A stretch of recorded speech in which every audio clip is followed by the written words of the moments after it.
What I want to tell you, this is not a tip, this is a must. This is a must that you have to know. It's more about giving yourself the power to make good decisions and to make right choices. I want to make myself happy. That's just the bottom line. I don't want to feel so tight and strict, and that's called discipline. Hi, I'm Yaji. I'm from a small town in China, and I always dreamed of a better life. So I left everything behind. After 10 years of dedication and hard work, I've begun to build a life that I love. Welcome to my world. I'm grateful for how far I've come, and I can't wait to share my journey with you. Hi college student, I want you to know budgeting is a powerful tool for you to take control of your finance and secure a stable future. It's always a good idea to keep track of your money, and by having clear understanding of your numbers, you can work towards achieving bigger goals in the future. For example, moving into your dream city after graduation, paying off your student debt, or even take a year off and traveling the world. How cool would that be? Hi, my name is Yaji, and thank you so much for stopping by. I am so excited to show you today 5 most important budgeting tips that I have gathered based on my experience so you can unlock your financial success in the future. Let's face it, all the videos that I see, budgeting 101, budgeting for beginners, they all start at the beginning of the year. And no one really tells us that how do we budget for academic school year? And the academic school year starts in September and finishes in April, and maybe you'll have an internship going on in summertime. So in this video, I have included this template that I have used when I started the budget as a student. It's very simple, straightforward, easy to use. And I promise you, at the same time, when I'm going through these 5 tips, I am also going to show you step by step how to budget as a college student. Let's have an overview what my budget template looks like. On the heading, we've got the year of, which is the academic school year. On the second line, we've got the semesters, fall, winter, summer. And then we've got 2 major categories, which is the income and fixed expenses. I will explain why I put these 2 categories together. And then the last one is the variable expenses. After taking a look at the budgeting template, let's take a look what these 5 budgeting tips are.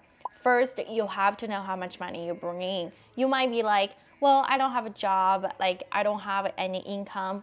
First of all, that's false. That is not true at all. You definitely have an income. The money from your parents, maybe you don't have your parents support you, but some of the cash gift from your grandparents over Christmas, will consider that as your income. And government loans, government grants, they deposited to your account in September or January, will consider that as your income. Also, you might have a part-time job, and that's definitely your income. And any other help sources of the money that deposited into your checking account, we all consider that's your income. It might not consistent, you might receive money this month or not receive anything next month. That's when budgeting comes in. So in this template, I've got a category examples. So under income, we've got grant, loans, scholarship, monthly income if you do have a part-time job, cash or check gift. So if you do receive cash or a check from your grandparents or parents or even your relatives as a gift over Christmas, those are your income, because as a student, you don't really have any other sources to get money. So all the money that you have, cash that you have, we all consider that's your income.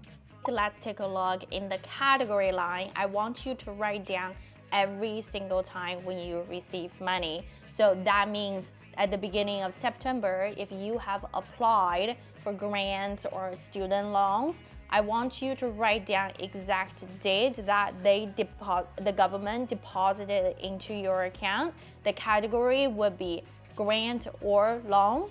And then under income, I want you to write the amount. And here is the example. During Christmas time, when you receive cash, I want you to write down December 25th, category, cash gift, and then under income, you'll write the amount. So this is how you do it as your income. 2, I want you to list monthly expenses, which means that I want you to list fixed expenses and variable expenses.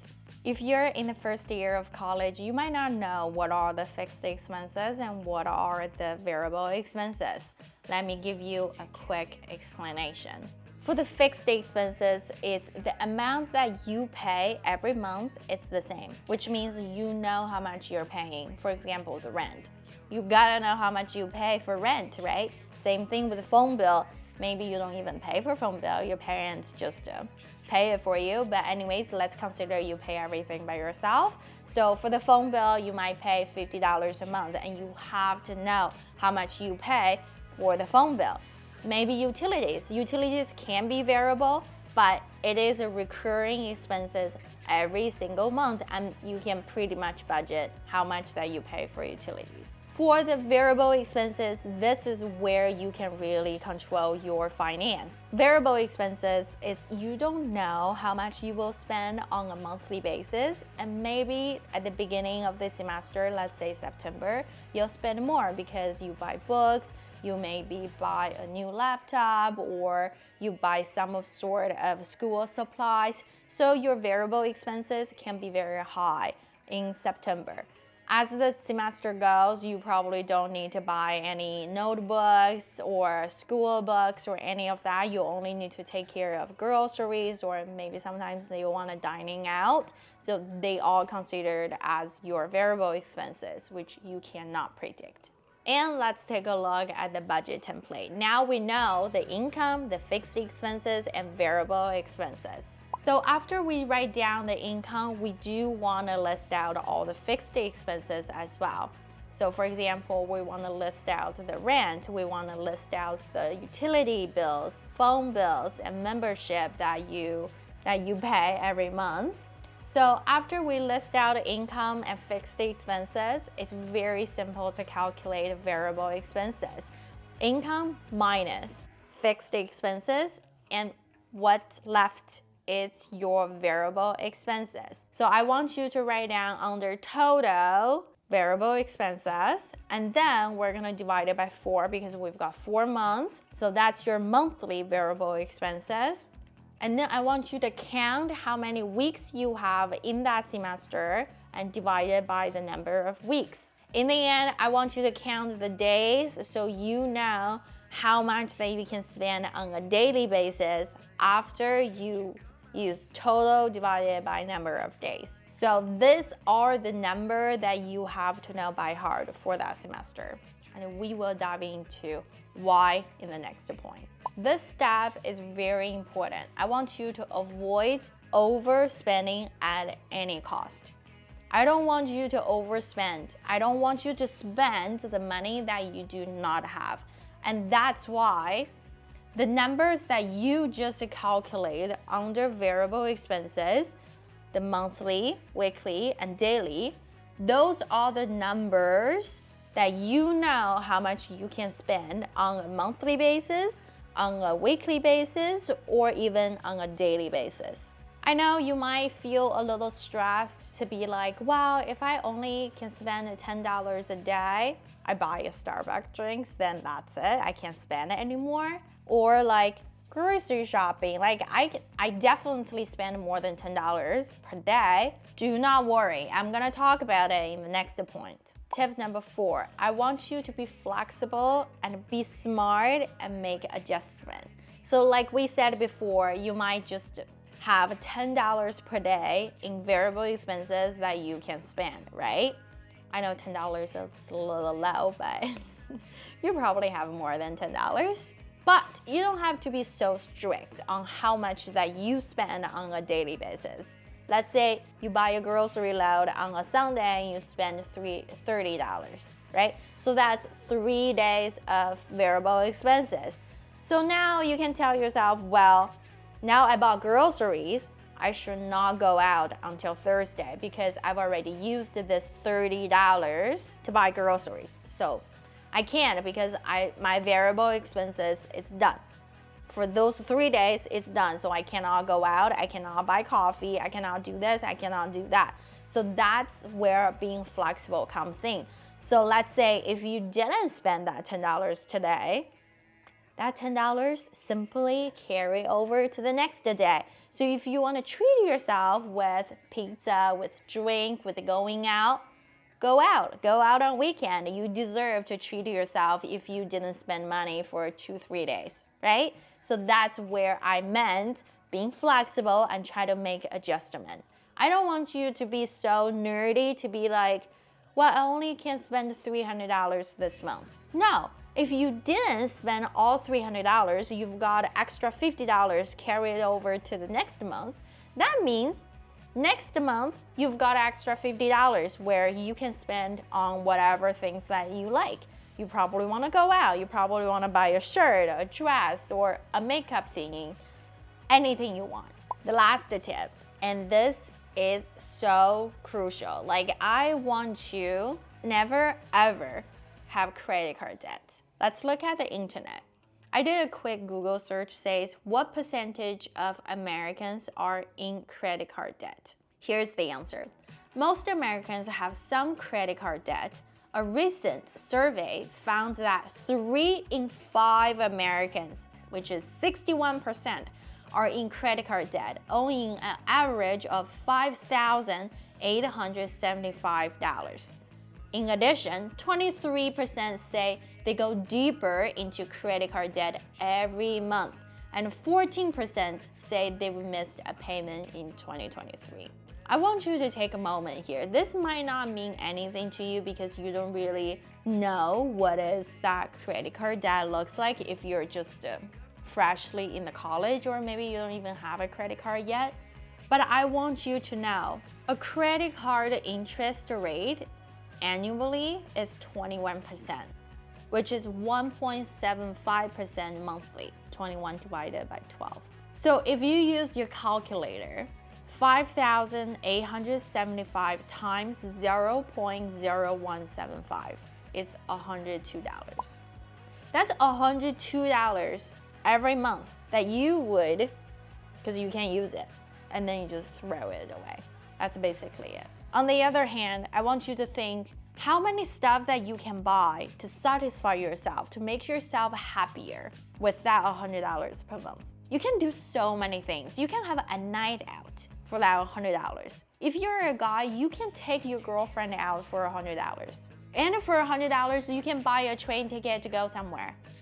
Although it's gonna be more expensive to come with Airbnb and all that, but yeah, comes down. $100 might be your 2 weeks, maybe 1 week now, because things are so expensive. Your 1 week grocery. Like, that's a lot of money. And the people miss a payment. Like, do you know what happens when you miss a payment? They penalize you. I've never done that because I don't like to just give interest away to the bank. Like, I just don't like that, but think about it. I want you to take a moment and just think about it. What does $100 mean to you? If you feel like that $100 means nothing to you and you're like, well, I can't afford it, give it a try. Before I wrap up this video, you might realize, or you didn't realize, that I have not touched base on any saving yet. That is simply because I know in an academic school year, a lot of students already have a hard time to not overspend because they have so little money. The last thing in their mind will be saving because they really don't have anything to save. I feel like not overspend is already hard enough sometimes for some of the students because they really don't have a lot of money on hand. But what I want to tell you, this is not a tip, this is a must. This is a must that you have to know. It's okay, and I am very flexible on myself. I am not very hard when it comes to like saving or like spending because I wanna make myself happy. That's just the bottom line. I don't want to feel so tight and strict. Anyways, I want you to know, as soon as you start to make more than you spend, you might ask, what does that mean? Yeah, what does that mean? That means in summertime, you might take a full-time job. When you take a full-time job and you don't have all those book expenses, you don't have to buy notebook, you don't have all those like school supply expenses, right? So you're making money. As soon as you make money, I want you to put at least 10% away as if it's not even your money. As soon as you start to work in summertime, I want you to try to be in a saving mode, where put 10% away and then you don't touch it, and that's your savings. So when you graduate, you have a bunch of savings on the side for you to unlock your financial success. Finally, I want you to keep in mind, budgeting is not any means to restrict yourself. It's more about giving yourself the power to make good decisions and to make right choices so you can prioritize your needs instead of your wants at a young age. And that's called discipline. Each little action that you take today will lay a foundation for a better financial future tomorrow. In the end, I just want to say thank you so much for your attention. If you really liked it and you think my tips are very helpful, please make sure that you smash that like button, and we'll see you next time.